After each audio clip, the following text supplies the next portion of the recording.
afternoon. I know that a lot of you have come a very long way. We've got people from Darwin, Cairns, Brisbane, Sydney and Adelaide, not to mention from about every point of Victoria. As you know, this is the 50th year of Mansfield High School, and most of you who are here were participants of that historic event, which happened not by chance or by accident, but by some very, very hard work by our very favourite Lynn Barr, his very, very able staff, and along came Mr Hinesworth, and they all had a very, very vibrant school council.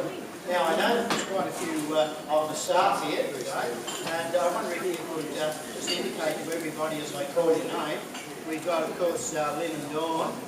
We've got Mr Peter Martin, Mr Neil Shaw,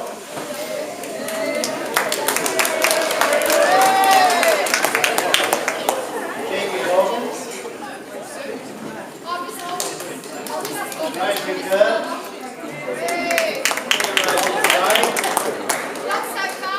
Barbara Gray, and Kevin Corder.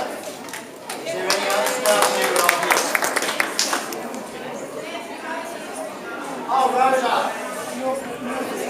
And Rosary. And Anne McCormick.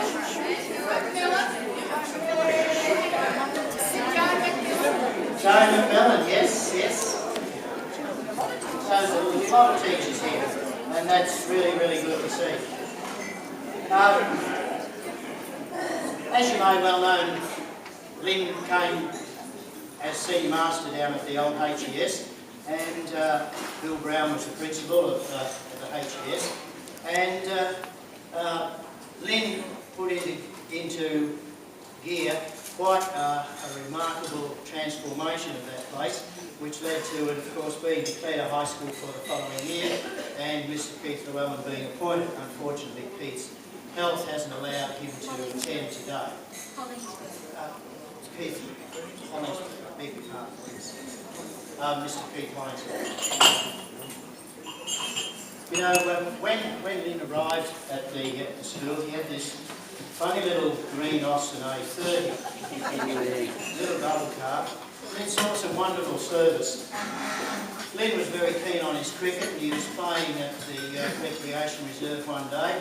He was out on the field, and the car must have got lonely because it decided to go and join him, and it rolled down the hill straight through the fence and out in the middle of the oval. If that wasn't embarrassing enough, Steve Backlund was playing in the same cricket match. And Monday morning, when we were all present and we had Mr Barr for commercial principles and practice, of course, Steve started with his story about the car. And of course, Mr Barr started, he took it on the chin, and we were sort of cringing, Steve, cut it out, we'll get the attention. But no, it was all good, and we all laughed about it. But that same car saw some other service too. When we were kicking the football down at the bottom of the old school ground, the bell rang for the end of lunchtime, and as was the case in those days, everybody ran to get past, and a few of us took a short cut across the back of the shelter sheds and across the septic tank. Unfortunately, last man across, Harry Hoskin, who was the son of the policeman at Jefferson, the concrete slab decided to let go. With great horror, we stopped and looked back. I remember that. And the waves were still lapping. And poor Harry down there, he was hanging onto a little tiny ledge in the concrete, and I can tell you, Harry was in the shit. He had a turd racing the top of his head. Well, as we mortals who survived the transition across the septic tank looked down, somehow or other out of nowhere Mr Barr appeared, and being a powerful man, he reached down and hauled Harry out with one go. Next thing, the little green Austin's there, and Harry was the man. He reached down and hauled Harry out with one go. Next thing, the little green Austin's there, and Harry was bundled into that and raced down to Hunter Street. And between Mr and Mrs Barr, they hosed him down, they put him in a warm, soapy, sweet-smelling bath. Mrs Barr laundered his clothes, had them in the dryer, and Harry was on his way home, sweet-smelling, on the bus that evening, but I don't know how they ever got the smell out of the Austin A30.